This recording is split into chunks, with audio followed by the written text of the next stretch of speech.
luar biasa. Ya, kita punya waktu untuk kita boleh belajar bersama-sama saat ini dalam hadirat Tuhan. Kita bersyukur Tuhan sangat baik melihara kita. Terima kasih kepada Ibu Bapak, para petugas yang menjaga, memberikan kesempatan untuk anak-anak saya, saudara-saudara boleh belajar bersama-sama pada hari ini. Kita bersyukur kepada Tuhan. Baik. Tema kita hari ini waspada, hati-hati ya dengan asumsi keadaan-keadaan yang belum pasti terjadi ya, dengan kondisi curiga khususnya dengan keluarga kita yang ada di rumah, apalagi kalau ada di antara semua warga binaan anak-anak saya yang sudah lama tidak dengar kabar dari yang kalian kasih, apalagi yang jauh. Kalian di provinsi A, wargamu di provinsi yang jauh sekali, tidak ada komunikasi. Nah, dalam situasi seperti itu, seringkali si setan itu memberi asumsi, memberi rasa curiga, was-was, jangan-jangan, dan semuanya. Hati-hati. Mari kita baca dulu ayat yang pertama, Yohanes 8, ayat yang ke-44. Yohanes 8 ayat yang ke-44.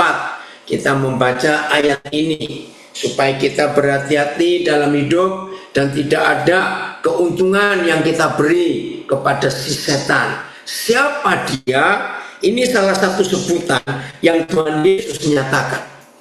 Iblislah. Ini Yesus marah kepada orang-orang Farisi, ahli-ahli Taurat itu. Iblislah menjadi bapakmu. Keren sekali.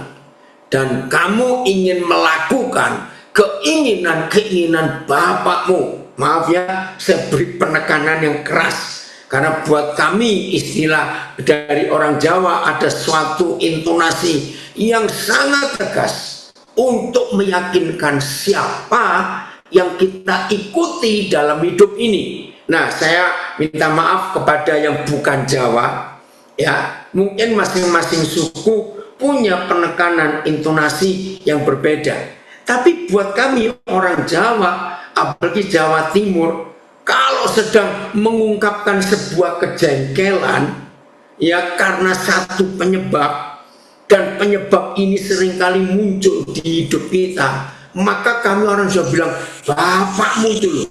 Bapakmu itu loh. Nah, kata bapakmu di sini belum tentu ayah kita, tapi menunjuk kepada satu keadaan yang dihasilkan oleh satu pribadi yang selalu muncul di saat-saat yang tidak baik. Nah, bagi kami orang Jawa bilang bapakmu itu loh, bapakmu itu loh. Maaf ini ya. Nah, ini istilah. Maka itu saya akan membaca dengan intonasi sebagai orang Jawa Timur.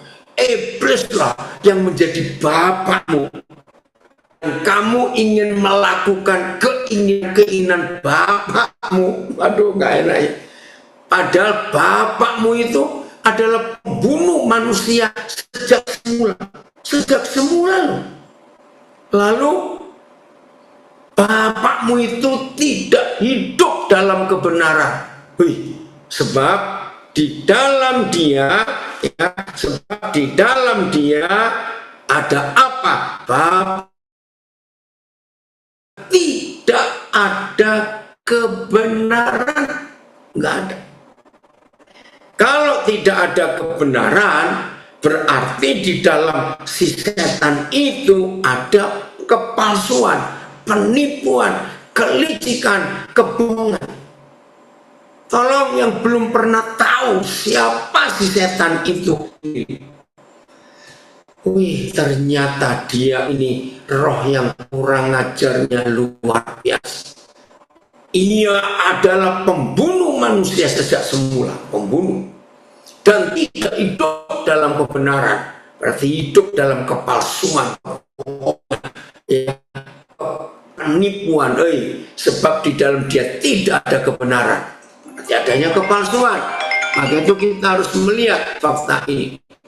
Apabila ia berkata dusta, perhatikan ya, Ini si setan itu. Apabila ia berkata dusta, ia berkata atas kehendaknya sendiri, atas kemauannya sendiri. Sebab ia adalah pendusta dan bapaknya, sumbernya segala dusta. Nah, salah satu bentuk bapaknya segala pendusta ini adalah asumsi, curiga, jangan-jangan. Dunia rusak gara satu sikap ini. AYT, ya, ayo kita baca terjemahan yang lain. AYT. Kamu berasal dari bapakmu. Maaf, bagi yang baru gabung, maafkan saya kalau saya pakai penekanan orang Jawa Timur ini. Bapakmu itu loh, itu menunjukkan siapa yang mempengaruhi hidup kita. Aduh, kamu berasal dari bapakmu. Siapa itu? Yaitu setan. Dan kamu ingin melakukan keinginan bapakmu. Maaf ya, kalau ada yang tersinggung, maafkan saya, karena itu lebih mempermudah untuk mengerti hati Yesus ini. Siapa Bapak kita? Artinya siapa yang menyetir hidup kita? Siapa yang mengendalikan hidup kita? Siapa yang mempengaruhi pola pikir kita? Siapa yang suka merasuki kita? Bapakmu itu. Ini yang Yesus katakan. Setan. Bapakmu itu yaitu setan. Dan kamu ingin melakukan keinginan bapakmu itu. Dia, bapakmu itu, maaf, adalah pembunuh dari sejak semula. Wih, menakutkan. Dan bapakmu itu tidak berpegang pada kebenaran. Karena bapakmu itu tidak ada kebenaran di dalam dirinya. Jika dia, bapakmu itu, maaf, mengatakan kebohongan, dia mengatakannya dari karakternya sendiri. Ngeri. Karena dia adalah pembohong dan bapak dari kebohongan. Lagi-lagi saya katakan, maaf, bicara bapakmu belum tentu ayat kita, tapi bicara tentang satu pribadi, suatu roh, suatu kekuatan yang memanipulasi hidup manusia sehingga nuruti. Ingat Senin kemarin kita belajar betapa sedih hati Tuhan, hati para petugas LP, hati orang tua, hati gembala hamba Tuhan. Ada di antara kita warga binaan baru bebas, dan ada beberapa orang yang mengikuti bapaknya ini. Baru keluar 4 hari ketangkap lagi. Baru bebas 1 minggu ketangkap lagi. Betapa bodohnya hidup ini. Heran. Kita nggak usah salahkan siapa-siapa. Karena kita yang mau dibodohi, mau dibohongi oleh bapak pembohong ini tadi. BIS, coba kita lihat. BIS. Ayo kita berubah dalam hidup ini supaya kita jadi orang-orang benar yang tidak mau dibodohi lagi oleh si kunyuk, oleh si penipu, oleh bapaknya pembohong ini ya. Iblislah bapakmu. Wih, lebih tegas lagi nih. Iblislah bapakmu.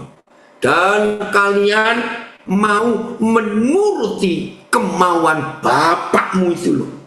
Maaf ya, kita pakai intonasi orang Jawa Timur ini supaya kita sadar. Saya ulangi ya, iblislah bapakmu itu. Dan kalian mau menuruti kemauan bapakmu itu. Sedari permulaan, iblis itu, bapakmu yang kau ikuti itu adalah pembunuh. Bapakmu itu tidak pernah memihak kebenaran. Sebab di dalam diri bapakmu itu tidak ada kebenaran. Kalau ia berdosa, kalau bapakmu itu berdosa, itu wajar. Karena sudah begitu sifat bapakmu itu. Ia pendusta. Bapakmu itu pendusta. Dan asal dari segala dusta. Atau sumber daripada segala dusta. Saudara, berapa banyak hidup persahabatan hancur. Berapa banyak partner kerja, teman bisnis hancur. Berapa banyak suami istri hancur, anak-anak hancur. Karena kita mengikuti sifat dan hidup bapak kita yang kurang ajar ini, yaitu si pembohong, si penipu itu. Ayo hari ini berubah. TSI, woi, lebih sadis lagi. Bapak kalian adalah iblis. Aduh, ampuni kami itu. Itulah sebabnya kalian senang melakukan kemauannya. Dari permulaan, iblis adalah pembunuh. Dan dia selalu melawan ajaran benar. Karena dia membenci semua hal yang benar. Hati-hati, Tuhan tolong kami. Iblis itu yang jadi bapakmu itu suka menipu. Karena memang itulah sifat aslinya. Bapakmu itu adalah penipu. Dan bapak dari semua penipu. Wih, ngeri sekali. Saudara, kalau semua manusia, ini nggak cuma bicara yang Kristen.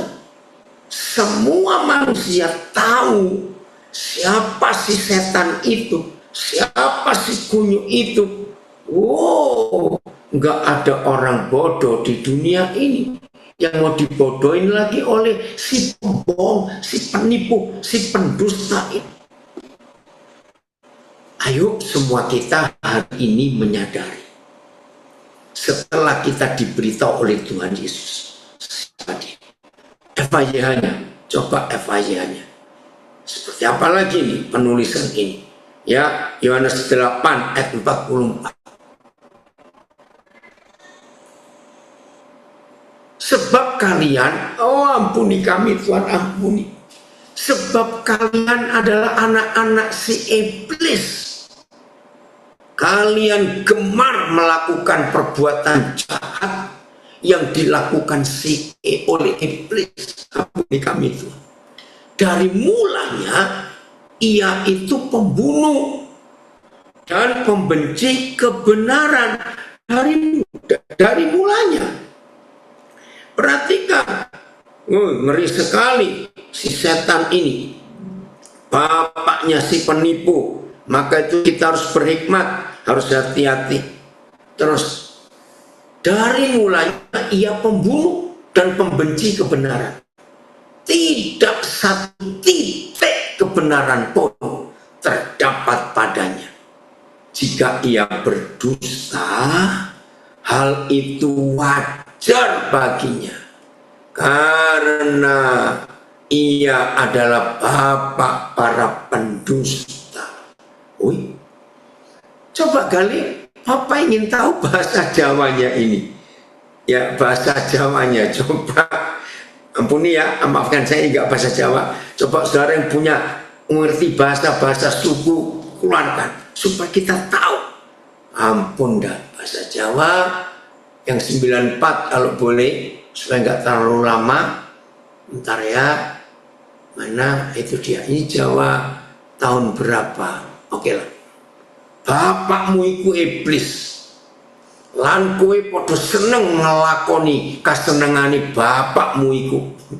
Dheweke dadi tukang mateni wong wiwit-wiwitan mula, serta ora gandemi ing kayekten, nggak suka kejujuran. Awet kayekten iku ora dumunung ing dheweke. Samasa dheweke ngucapke goro, pangucape iku saka wateke dhewe. Amarga dheweke iku tukang goro, lan bapakne sakabehing goro habis. Maaf ya, ini memang dikit yang ngikuti yang bukan warga binaan, kalau jarang dengar berita. Ini salah satu kegoblokan Roy Suryo itu ya ketika menemukan koran ya yang pakai istilah Jawa, ada tulisan bulan Pasah, tulisannya PASA, Pasah. Nah, karena dia Jawa yang nggak ngerti Jawa, itu kalau orang Jawa bilang itu ulan poso, sama dengan terbitan yang berapa tahun kemudian pakai kata bulan puasa. Nah, dia nggak ngerti. Jadi kacau. Saya ngikuti berita itu, saya sebagai orang Jawa, oh Pasa dibaca poso harusnya, karena orang Jawa kalau nulis A itu bacanya O ya. Contoh serto, orang ngandemi ing kayekten, ngademi ing kayekten itu pakai A dibaca O harus ya. Nah maaf ini Pak, saudara sekarang lihat, seharusnya kalau semua kita hidup dalam kebenaran dan tidak mau diganggu oleh si penipu, maka kita tidak akan pernah kena bohong lagi. Ayo semua kita yang pernah terjerumus, pernah terjerat dari lubang kebohongan si setan, dari sumur-sumur jerat kebohongan, penipuan setan, hari ini kita jangan mau dibodohi lagi. Ayo kita serius mengerti kebenaran itu. Wah jangan, kalau Jawa Suriname agak susah ya. Oke, nah sekarang kita tahu toh. Nah, salah satu cara penipuan si penipu ini dalam hidup kita, diberi prasangka ya. Prasangka itu berasal dari bahasa Jawa juga, prasangka ya, muncul istilah asing asumsi, assumption. Lalu ada kata lain curiga, lalu ada istilah jangan-jangan, iya kalau iya, mungkin atau tidak. Nah itu yang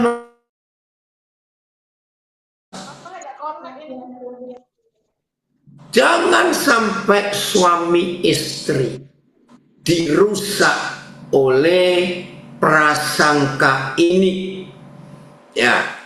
Ini Kefas atau Yesaya atau Yusuf ya. Oke ya, sama sekali ikut belajar. Hati-hati suami istri, jangan mau dirusak hubungan kita hanya dengan mungkin, jangan-jangan, kira-kira, prasangka buruk. Hati-hati.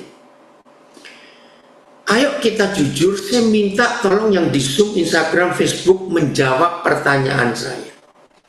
Yang disebut prasangka, curiga, asumsi, kira-kira, jangan-jangan, tolong jawab. Itu fakta pembuktiannya, itu besar atau kecil kalau dicari buktinya? Tolong jawab.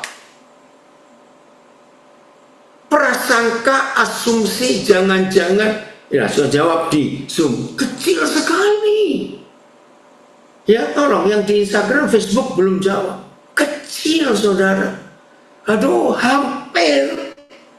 Coba renungkan. Maka itu yang goblok-goblok hari ini jangan goblok terus. Kalau kita makin tua usia kita, kecil betul. Sudah mulai nulis ini di Instagram saya. Kalau kita makin tua usia kita, harusnya kita sudah kebal, menang, dan gak bisa ditipu oleh konsep jangan-jangan. Weh cucu saya Rondi, kamu nulis juga. Iya. Kecil, bahkan tidak terjadi karena cuma asumsi.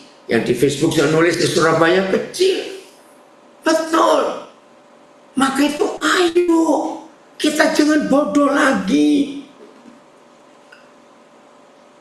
Saya sering ngajar begini ya, ini cuma intermezzo saja. Maaf, biasanya antara suami dan istri. Biasanya lo ya, saya minta jujur, jangan tersinggung. Woi dari Philadelphia sudah gabung juga ya. Oke denger ya.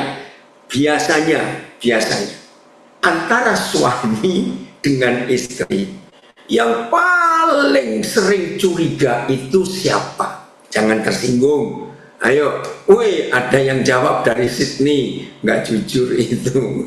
Yang dari Sydney bilang suami, nggak jujur. Ayo jujur antara suami istri. Nah, ini yang betul dari Medan, iya, istri, ya, kecil ya dari Nabire, kecil asumsi itu, jangan-jangan kira-kira, ya, prasangka itu belum tentu terjadi, seringkali tidak terjadi. Oke. Nah, saya bilang kepada istri-istri, sudahlah daripada kamu capek ngikuti suamimu. Tapi memang juga ada loh suami-suami yang gak bisa dipercaya. Maaf ya, kalau ada suami-suami gak bisa dipercaya istrinya karena sering itu bertobatlah ya, bertobatlah suami. Nah, tapi ini suami yang gak pernah buat salah. Ini saya beri contoh. Tapi istri curiga terus. Jangan. Apalagi kalau masa lalu nggak diampuni, diingat terus. Dulu sebelum menikah, suami saya itu suka begini, suka begitu, suka bergaul yang salah, suka ini. Dulu. Nah, padahal ini menikah sudah 30 tahun, tapi masih diberi stempel terus yang sama. Nah, para istri yang suka mencurigai suami, masa baru keluar 5 menit sudah ditelepon, sampai mana kamu? 5 menit kemudian lagi ditanya lagi, dengan siapa kamu? 15 menit kemudian, Sherlock, supaya aku tahu kamu di mana. Setengah jam baru keluar, ditelepon lagi, ayo WA call atau video call. Nah, tolong ya para istri, daripada buang-buang waktu, capek, suami juga capek, kalau dicurigai begitu, maka saya sarankan kepada para istri yang nggak bisa percaya suami atau suami yang nggak bisa dipercaya istri, tolong selesai ibadah ini, ibu-ibu para istri ke toko elektronik, beli CCTV, lalu pasang di kepala suamimu. Udah nggak usah Sherlock, telepon, WA, video call. Setuju? Wih, ada yang bilang dari Sydney, mati muda ini. Betul. Kalau istri terus curiga suami, maka itu salah satu cara. Salah satu. Untuk tidak ada kecurigaan. Setuju Pak? Woi, dari Pangkal Pinang ada yang setuju itu. Beri CCTV taruh kepala suami. Saya mengajarkan yang diajarkan Tuhan Yesus. Ini loh. Tuhan Yesus pernah berkata begini. Sebab di mana ada duitmu, di situ ada hatimu.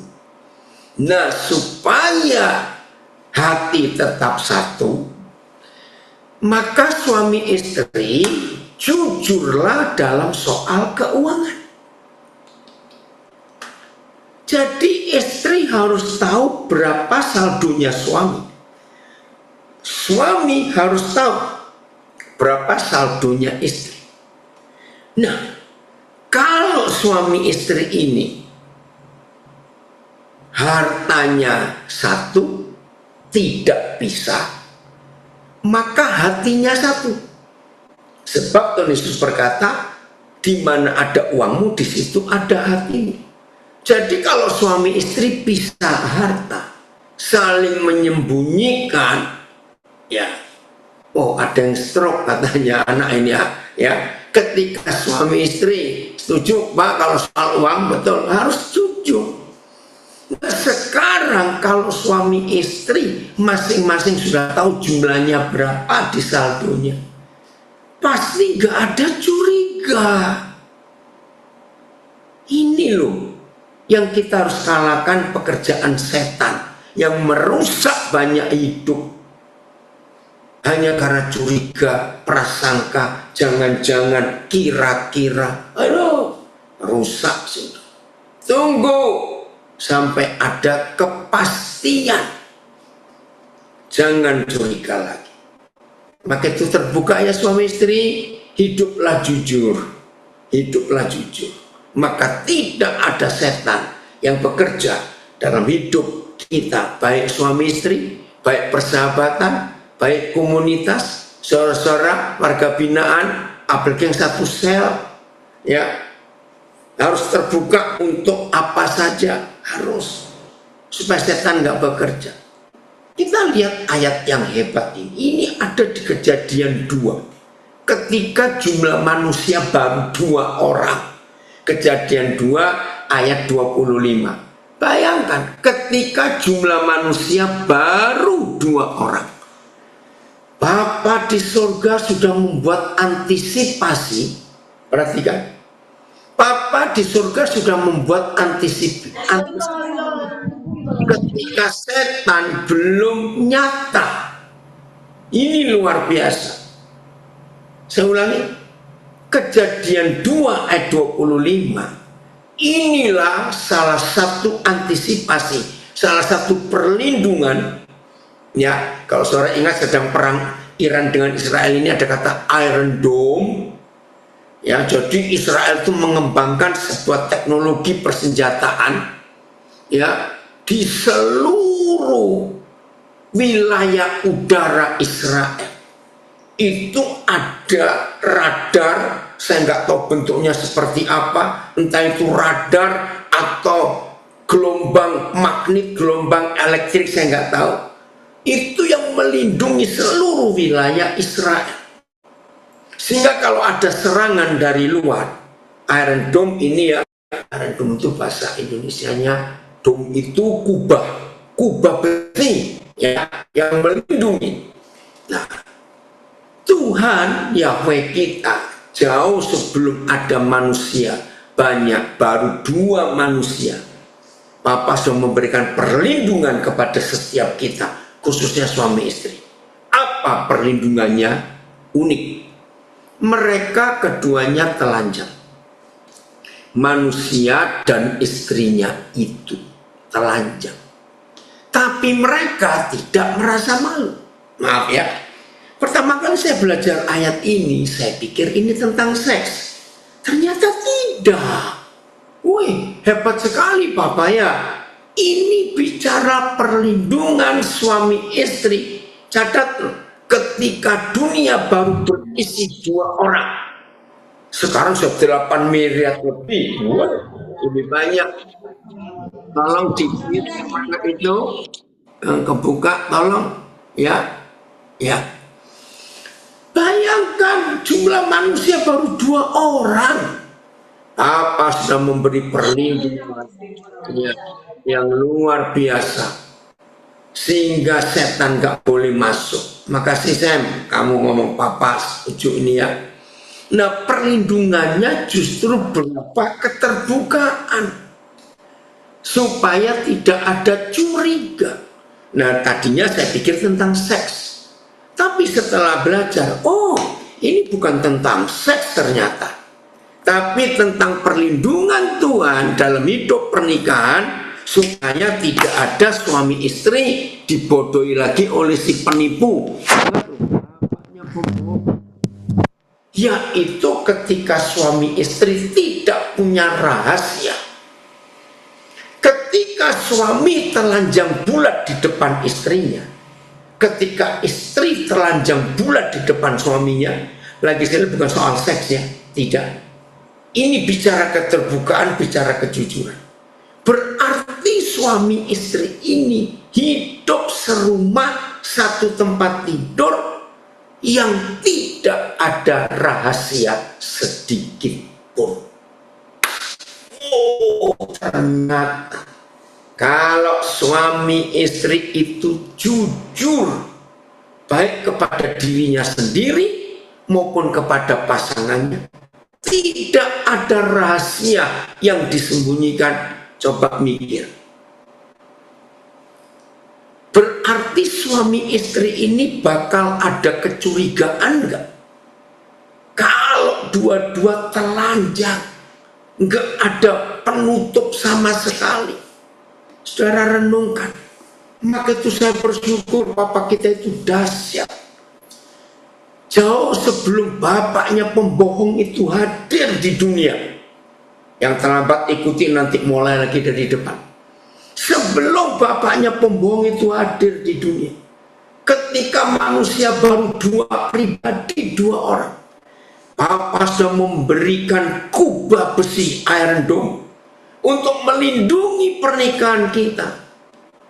Wah, ini luar biasa, saudara. Terima kasih Papa, engkau hebat sekali. Jadi ketika suami tidak punya rahasia pada istrinya, ketika istri nggak punya rahasia pada suaminya, setan nggak bisa bekerja, kepalsuan nggak akan terjadi, betul ya? Karena cuma ada kejujuran. Nah, kalau suami istri terbuka seperti itu, percayalah, nggak ada yang perlu dicurigai. Maka itu tolong ya suami istri, tolong awas. Kalau saudara punya HP dan HP-mu pakai kunci, PIN namanya kunci angka, suamimu harus tahu, istrimu harus tahu berapa PIN-nya. Tidak boleh sembunyi. Untuk apa? Harus takut pada pasangan kita? Nggak perlu takut. Dalam hidup ini, luar biasa, jujur, terbuka. Maka kalau kita balik Kejadian 2 ayat 25, kalau ada kecurigaan di antara suami istri, ada prasangka, ada asumsi, ada kira-kira, ada jangan-jangan, ada mungkin atau tidak, berarti saudara berdua sedang menyembunyikan sesuatu. Catat itu baik-baik. Jadi ketika suami istri jujur, terbuka, telanjang, nggak ada yang disembunyikan, hidup itu bahagia, hidup itu tenang, hidup itu rileks, hidup itu ringan, hidup itu bahagia, karena nggak ada yang disembunyikan. Dalam psikologi terbukti, orang yang punya sesuatu yang disembunyikan, maka gerak-geriknya, body language-nya, bahasa tubuhnya, itu kelihatan. Nah, suami yang menyembunyikan sesuatu di depan istrinya, istri yang menyembunyikan sesuatu di depan suaminya, itu timbul curiga buat yang satu. Kok aneh ya hari ini ya? Aku perhatikan loh, sudah 2 hari ini kok dia berubah ya gerak-geriknya. Pernah tahu kejadian seperti itu? Ya karena ada yang disembunyikan. Jadi kesimpulannya, supaya bapaknya pembohong, si penipu itu tidak bekerja di hidup keluarga kita, di hidup persahabatan kita, di hidup teman bisnis kita, di komunitas kita. Ayo semuanya jujur, nggak usah ada curiga. Maka setan tidak akan pernah bekerja dalam kehidupan kita kalau kita terbuka. Terima kasih Bapak, ini hukum yang luar biasa. Keren ya saudara, kalau kita melihat fakta ini, oh terima kasih Bapak, engkau sungguh luar biasa. Nah, ini yang Tuhan tidak suka, orang munafik.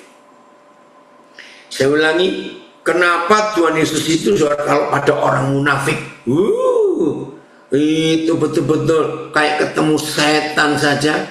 Memang ini yang kita harus tahu. Ya Indra, ntar Papa telepon aja. Maka itu saudara, hidup jujur, hidup nggak punya rahasia, hidup apa adanya, nggak usah takut diketahui orang lain. Tolong catat, itu hidup yang paling indah, paling bahagia, paling ringan, paling enak. Nggak punya duit pun tetap bisa senyum, sukacita, karena nggak ada beban. Tapi orang yang hidupnya penuh rahasia, satu rahasia hidup aja sudah membuat orang itu capek, apalagi sampai 5 rahasianya. Oh, betapa ngerinya suami istri yang masih menyimpan rahasia dan pasangannya nggak pernah tahu. Capek. Saudara, banyak hamba Tuhan pun munafik, takut ketahuan siapa dirinya. Maaf, bagi yang belum pernah ketemu saya, walaupun sering ketemu di Zoom, ya di sosial media, Saudara tahu, saya itu nggak pernah stres dalam hidup. Saya nggak pernah mengalami kelelahan, burnout, jenuh, nggak pernah. Karena nggak ada beban hidup. Enak sekali, terbuka. Betul ya? Ini luar biasa. Nah, ada komen dari Surabaya. Kalau suami istri keduanya jujur, tidak ada kebohongan, tidak punya rahasia, terbuka, tidak ada yang disembunyikan, maka si penipu tidak akan pernah bekerja di hidup kita. Amin. Hei Rondi, ini cucu saya, kakak heran ini. Kamu bisa nulis penuh kebohongan, pasangan tidak saling terbuka, betul. Hidup tanpa beban yang diciptakan sendiri itu seperti bebas dari kuknya, nggak perlu, betul. Nggak usah nyimpen-nyimpen rahasia, malah capek kita. Terima kasih Bapak untuk itu. Nah, coba kali cerita dulu kenapa muncul tema ini supaya lebih jelas bagi yang mendengar. Ayo dengarkan. Ini saudara kita Gali. Ya, ayo Gali, kamu ngomong. Kenapa kok tiba-tiba ada kepikiran ini? Ini bagus sekali topik ini. Ya, jadi itu sih ya, yang pernah saya alami juga. Bahkan sampai saat ini pun terkadang kehidupan kita itu dikecoh oleh asumsi, bahkan prasangka-prasangka buruk begitu. Yang di luar aja memiliki hal yang seperti itu, apalagi saudara-saudara yang ada di dalam, ya, yang terkurung, bahkan yang tidak bisa melihat dunia luar, bahkan tidak bisa melihat keluarga yang ada di rumah sedang ngapain, melihat anak di rumah sedang ngapain. Jadi akhirnya asumsi itu membuat kita itu sakit. Ya. Gali, coba jujur. Waktu itu kamu sebagai apa warga binaan, gimana itu loh? Dan belum menikah atau waktu itu, supaya misal kita tahu. Nah, coba. Jadi ya waktu saya pun juga waktu di dalam kurang lebih sama seperti saudara. Punya orang tua yang waktu saya di dalam saya ada orang tua yang sudah mulai sakit-sakit. Saya tiga bersaudara, ya, dan dua saudara saya itu bekerja. Nah, waktu orang tua saya sakit, saya mendapat berita.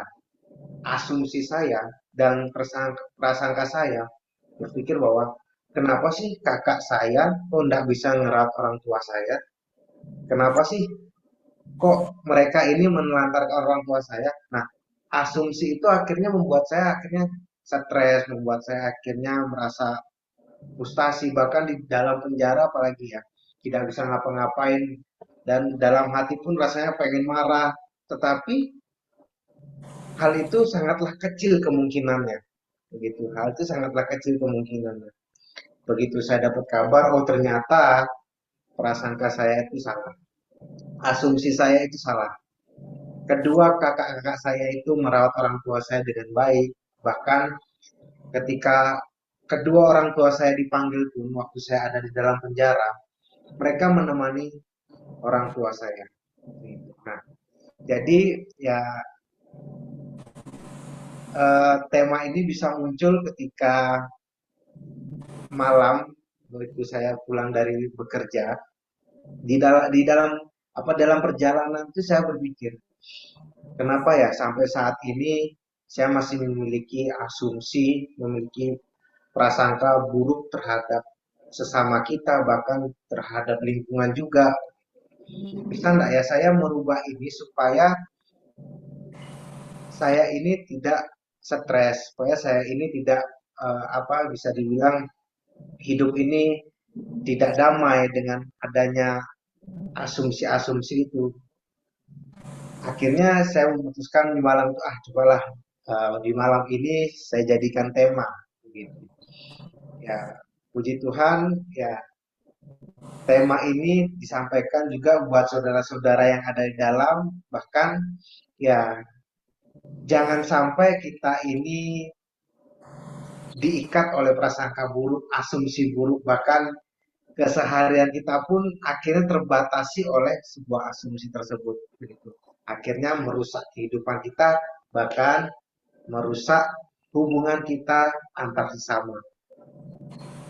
Jadi jangan sampai ya kita terjebak dengan hal itu sebab iblis sangat menyukai hal itu. Jadi begitu Papi. Ya, terima kasih. Saya harap jelas ya, itu loh. Dan asumsi curiga itu, saudara, membuat orang itu nggak bisa rileks.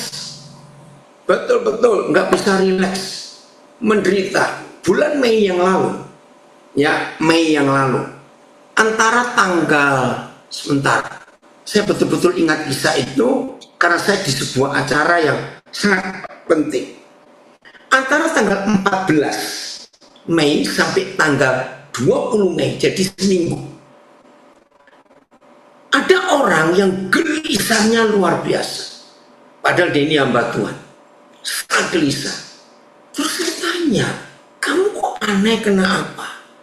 Aduh, saya nggak nyaman ini. Ya, ini seorang suami ya, seorang hamba Tuhan.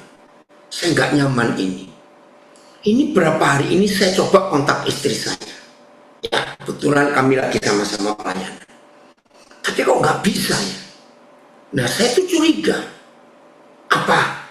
Dia pergi dengan teman-temannya yang dulu pernah hidup, nah sebagainya. Saudara, seminggu itu dia nggak bisa tidur, dia gelisah. Waduh, dia pokoknya bangun tengah malam segala macam. Saudara, nah di situ saya baru bisa melihat, wih, jahat sekali setan itu ya. Kalau memberi kecurigaan pada seseorang, bisa ditampilkan begitu nyata. Ya, catat ini. Ditampilkan begitu nyata. Seolah-olah apa yang tidak terjadi itu ditunjukkan di depan orang yang suka curiga ini sebagai sebuah kenyataan. Sampai stres. Akhirnya saya kasihan dia, maka saya kontak anak yang nomor 3. Karena saya tahu keluarga ini saya kenal. Tapi tanpa sepengetahuan si suami. Anaknya cerita tertawa. Oh, mama lagi pulang ke rumah opa oma.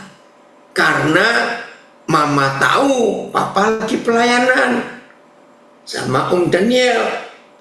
Hah? Jadi nggak apa-apa, nggak apa-apa. Ada di papa, kami semua aman kok. Nah, terus saya cerita ke suaminya ini yang seminggu itu gelisah.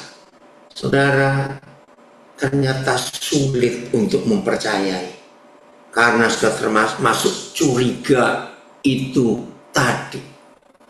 Nah, ada yang tanya, bagaimana kaitannya dengan Matius 10 ayat 36? Coba dibuka, saya nggak hafal itu. Oleh Matius 10 ayat 36, ada yang tanya ini. Betul ini dari Tegal. Iya benar, curiga buat stres, sesak napas pula. Maka itu jangan bodoh. Nah, ada yang tanya juga di Surabaya, apa semua asumsi itu salah? 99,99% salah asumsi itu. Maka tersendiri, tunggu saja. Tuhan akan menunjukkan. Dan musuh orang ialah orang seisi rumahnya. Oh ya, ini Tuhan Yesus berkata pada zaman itu. Kalau seluruh anggota rumah tangga itu penuh curiga, maka seluruh isi rumah jadi musuh sesamanya.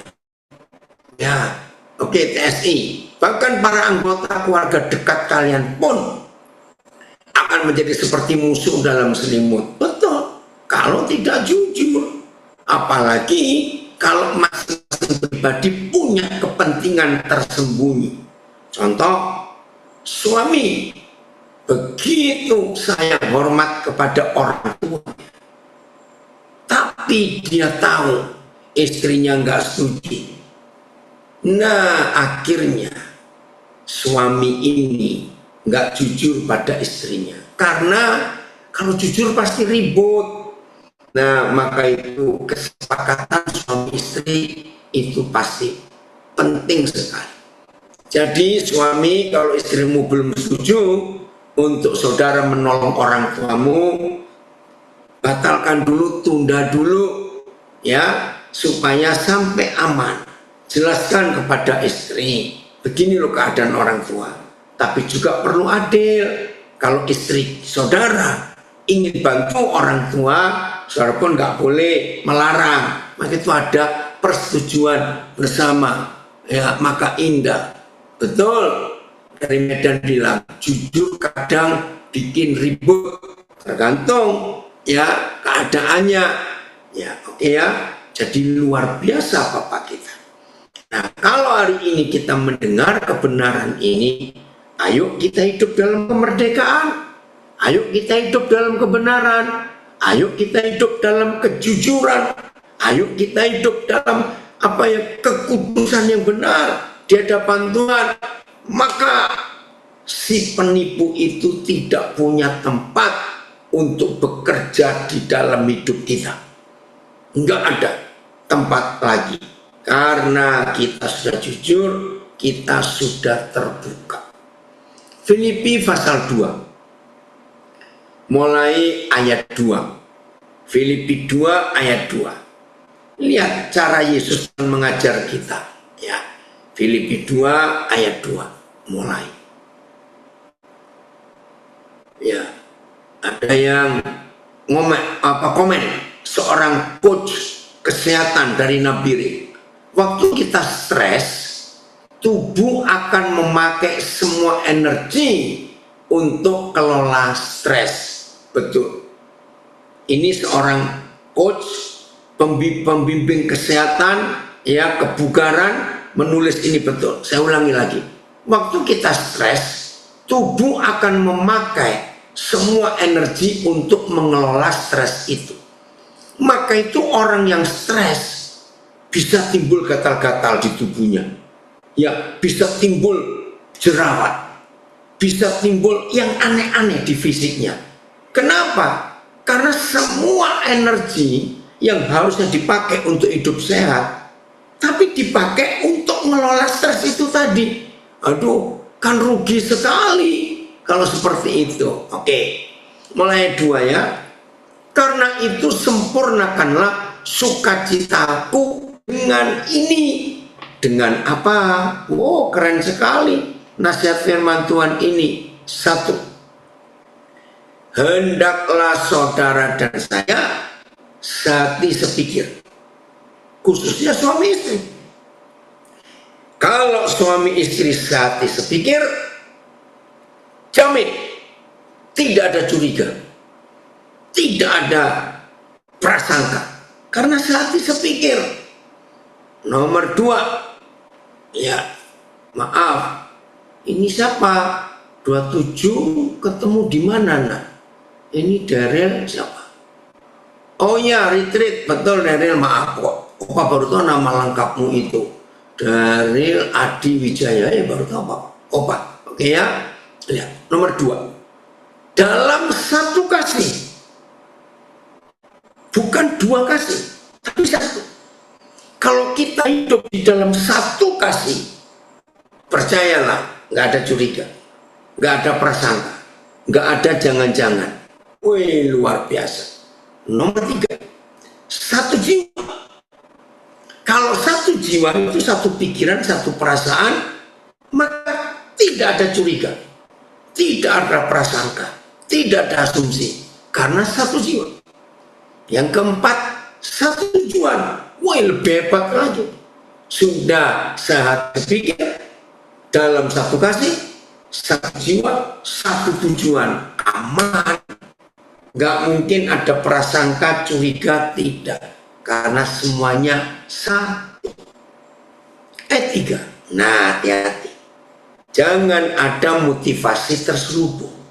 Jangan ada tujuan-tujuan tersembunyi dan itu melukai pasangan kita, ya, dengan tidak mencari kepentingan sendiri atau puji-pujian yang sia-sia. Sebaliknya, hendaklah dengan rendah hati yang seorang menganggap yang lain lebih utama pada dirinya sendiri. Wah, ini luar biasa. Selalu mengutamakan orang lain. Suami nggak boleh nikung istrinya, istri nggak boleh nikung atau nelikung. Saya harap mengerti kalimat ini ya, enggak. Ayat Jangan melakukan apapun dari ambisi yang egois, keren, atau kesombongan yang sia-sia. Jangan. Maka itu selalu cek motivasi kita, ada ambisi apa ini. Tetapi dengan kerendahan hati, anggaplah orang lain lebih penting daripada diri kita sendiri. Maka kalau prinsip ini kita pakai, nggak ada orang sakit hati dengan apa yang kita lakukan, karena motivasinya benar.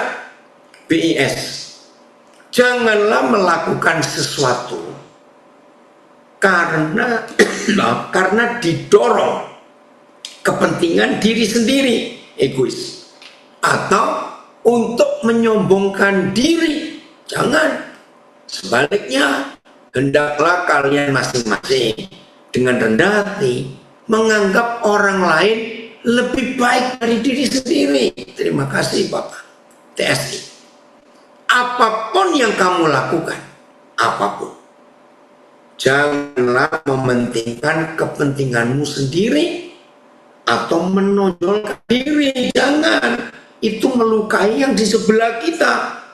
Kalau kita melakukan apapun untuk kepentingan sendiri, kalau kita melakukan apapun untuk menonjolkan supaya kita dapat pujian hebat, itu pasti melukai orang lain. Utamakanlah kepentingan setiap saudara seiman lebih daripada kepentinganmu sendiri, dan tetaplah rendah hati. Luar biasa. Oke, Denzel, Opa masuk ya ke Instagrammu. Hari ini Opa tulis, ini cucu saya minta gabung dengan Instagram. Ayat 4, ayat 4. Lihat ini, ayat 4. Dan janganlah tiap-tiap orang, perhatikan baik-baik, janganlah tiap-tiap orang hanya memperhatikan kepentingannya sendiri saja. Jangan. Tetapi kepentingan orang lain. Coba saudara perhatikan hal ini. Kita harus berjaga-jaga untuk kita tidak jadi bodoh karena kepentingan pribadi yang merusak ya kepentingan untuk banyak orang. Jadi janganlah masing-masing kamu hanya memandang kepada kepentinganmu sendiri, tetapi juga kepentingan orang lain. Nah, jadi saudara, kalau kita betul-betul hidup di dalam kebenaran yang seperti ini, maka hidup kita itu sungguh luar biasa. Oke, BIS. Perhatikanlah kepentingan orang lain. Jangan hanya kepentingan diri sendiri. Ya, jadi mulai hari ini kalau kita bisa menggenapi firman ini, sibuk memikirkan keperluanmu sendiri, tapi pikirkanlah juga keperluan orang lain. Percaya enggak kalau hukum ini kita hidupi, merdeka kita ini dari kecurigaan, dari prasangka, ya dari asumsi, membuat stres. Orang yang dikuasai asumsi, curiga, prasangka itu menyiksa dirinya sendiri, saudara. Rugi besar. Ayo mulai hari ini semua kita hidup bersama dengan Raja Damai, hidup dalam kebenaran, hidup dalam kemerdekaan, tidak dikuasai bapaknya si pembohong tadi, tidak dikontrol, tidak diatur, tidak disetir, tidak dikuasai, tidak ditaklukkan oleh si penipu, oleh si pembohong tadi. Anak-anak warga binaan dikasih Tuhan, merdekakan dirimu. Saya punya kalimat ini untuk semua warga binaan. Kalian sudah di dalam tempat yang terkurung. Betapa celakanya kalian kalau di tempat yang terkurung, lalu jiwamu juga terkurung, terpenjara dengan asumsi kira-kira, jangan-jangan, kalau tidak, kalau iya, malah stres. Ayo semua kita hidup dalam kemerdekaan yang Yesus buat. Ya, itulah kebenaran yang memerdekakan kita semua. Tuhan memberkati kita. Ayo semua kita hidup sebagai orang benar. Terima kasih Bapa di surga untuk kasih setiamu yang memerdekakan kami. Ayo kita saling mengampuni. Yang pernah salah, ayo kita mengampuni dan jangan berdosa lagi. Oh, ada komen dari Nabi Rini. Yang bikin manusia stres, bahkan menjadi jahat, itu karena dia memilih untuk jadi jahat. Jadi jangan berdoa untuk menjadi baik kalau kita sendiri memilih untuk menjadi jahat. Wih, keren. Nah, salah satu bentuk kita jadi jahat karena kita curiga pada seseorang, dan setelah curiga kita memaksa orang itu untuk melakukan, untuk mengakui bahwa itu, padahal orang itu nggak buat apa-apa. Ini loh kasus yang sudah terjadi bertahun-tahun di Indonesia. Ada sekelompok orang aneh di Indonesia. Ya, kalau saya nggak sebut namanya semua orang tahu. Bayangkan ada segelintir orang. Yang paling getol itu cuma 3 orang. Tapi 3 ini punya pengikut yang nggak banyak. Memaksa untuk seseorang ini menunjukkan ijazah aslinya. Nah, itu kan asumsi, itu kan prasangka. Padahal sudah dijelaskan oleh lembaga-lembaga resmi negara. Tetap asumsinya tidak, itu palsu. Bayangkan, kok ada orang sebodoh itu. Dan sudah ditunjukkan juga, apa kepentinganmu meminta orang menunjukkan ijazah? Ya, saya percaya semua kita nggak ada yang bodoh juga. Misalnya kalau ada orang tanya kepada saya, Pak Daniel, bisa nggak tunjukkan akta lahir Bapak? Lu urusannya apa? Ijazah, urusannya apa? Nah, saudara tahu sekarang jahatnya asumsi, jahatnya prasangka, sampai sebodoh itu orang-orang itu. Dan belum selesai urusannya sampai hari ini. Sampai saya bosan tiap hari mendengarkan berita mereka. Sepertinya nggak ada berita yang lain yang jauh lebih penting. Maka itu jangan kita bodoh lagi ya. Ada contoh kebodohan di Indonesia. Hanya gara-gara asumsi menuntut orang menunjukkan ijazahnya. Itu kan aneh. Urusannya apa? Ya, Tuhan memberkati kita semua. Jadilah orang bijak, jadilah orang benar, karena Yesus Tuhan membenarkan kita. Tuhan memberkati. Wih, shalom juga dari Amerika, dari Tulsa kamu ya.